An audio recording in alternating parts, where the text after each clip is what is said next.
my name is Tegan Love and I'm from the University of South Australia, and I have just finished my third placement at East Power Primary School.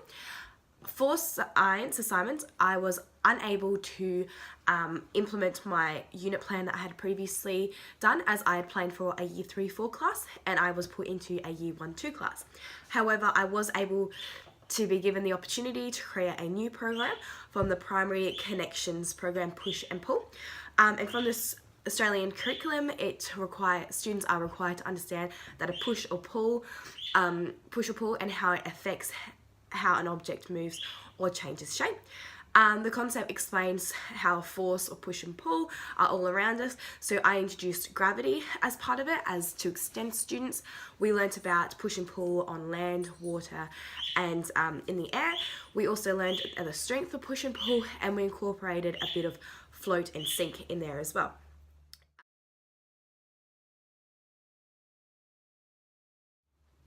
Introducing the topic. So prior to my unit plan, students had little to no understandings in this particular physical science topic.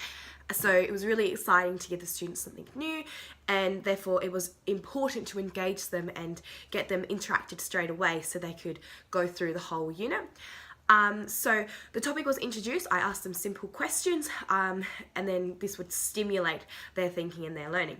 So I opened a door and I asked the students, what am I doing? A lot of students just respond simply, you're opening a door. And then I asked them, well, what action am I doing to opening this door? How am I opening this door? Some students still said, you're just opening the door. However, you could tell that some students were really thinking about it, and eventually students would say, you're pulling the door open. So then I would reverse it and I would close the door and I would ask the students, what action am I doing now? Like, what am I doing? Students would respond, you're opening the door. And then they would say, then they eventually understood and would say whether it was a push or pull action. I did this again with a chair. I pushed the chair and I pulled the chair, and I asked them what I was doing. And then I would have got the students involved and I asked the student to pull open a drawer. I asked them to open the drawer, and I then asked the other kids on the floor, what action are they doing? Are they pushing or they're pulling the drawer?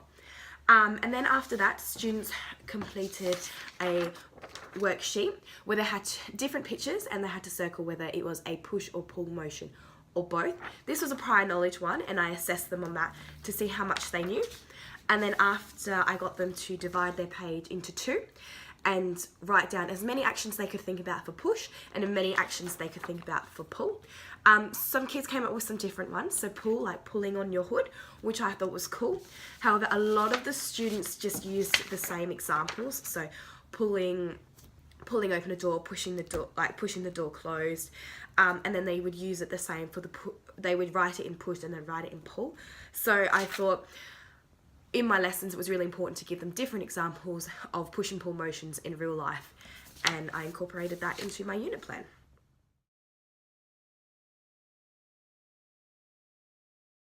So the inquiry questions, whilst introducing the topic, I tried to keep the inquiry questions to a minimal and quite simple, as they were Year 1-2s, and just for the ability of the students, I wasn't able to go too complex in this. So some of the questions were, what objects move whilst pushing them? What objects can we move whilst pulling them? Where does push and pull take place in our daily lives? And that's when I would incorporate a bit of gravity in there as well. Inquiry skills, so the science inquiry skills that were targeted throughout this unit plan were to pose and respond to questions and make predictions about familiar objects and events, which we did in tasks and investigations. And students were required to participate in investigations to explore and answer questions. They were then given the opportunity to record observations, and then also allowed the opportunity to discuss their observations with their peers in their classroom. So the science concepts that were addressed throughout the unit plan were how a push or pull action affects how an object moves or changes shape. This was done through different activities. So for example, we had a single float activity, which introduced a bit of push and pull as well. So I made this sheet here, which is also attached in my assignment. So students were given a range of different objects, so an empty drink bottle, a full drink bottle, a balloon, and a coin. Students would have to predict whether this would float or sink, and then we did it as a class, and they would have to write down the result of whether it sunk or float.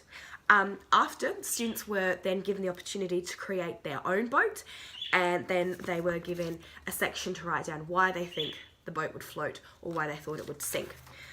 It was really good. We had a mixture of results from that. So some students just wrote, it was made out of plastic and paper, which is fine. It tells you what the boat was made of, and it was really simple. You had some students who would think a bit deeper, and they would say, I put paper as the flag, I used cardboard for the body, and straws for other parts of the boat.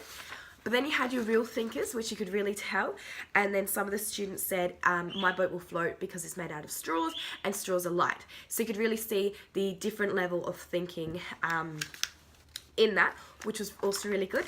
After making the boat, students were given the opportunity to test out their boat, and then they had to circle whether their boat sunk or float. Going deeper into the assignments, into the unit plan, students were given a parachute experiment, and this was introducing the idea of gravity. So I had to introduce it into an engaging, interactive way to really stimulate the students and want them to participate. So I used dinosaurs. So I said, quick, gravity is pulling the dinosaur to the ground. You must make a parachute to save the dinosaur. So students had different materials to make a parachute to save the dinosaur. They had alfoil, cardboard, plastic bag, paper, and cling wrap. So this is the sheet.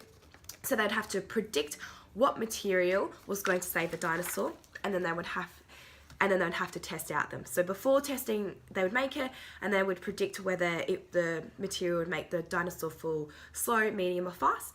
For higher achievers, I would make them do it in seconds and count how many seconds it took for the dinosaur to fall down, and then they'd have to record the result. So some students did this really well, some students struggled and required a lot of assistance, which was expected.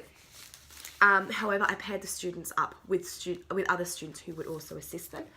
And as a final part, we were able to make a display parachute, and then our parachutes were displayed around the classroom as a bit of an end of unit fun. So teaching science throughout my placement was really interesting, and I had never taught science before on placement. So throughout the placement, I learned that allowing students to explore is crucial. It builds a student's inquiry, and this will drive their learning. So students who build really strong inquiry-based learning endeavours a higher level of interest and engagement. And if they're more interested and they're more engaged, they're more likely to take on more information, process more information, and extend themselves further. So what pedagogical ideas were addressed in this investigation? Well, I took a little bit from Flair, which addressed developing personal approaches whilst teaching the science. So this includes making students feel like they are important and valued in their learning, including aspects like a dinosaur and making boats and stuff. I thought achieved that. Different strategies and ideas were implemented from SCAMP.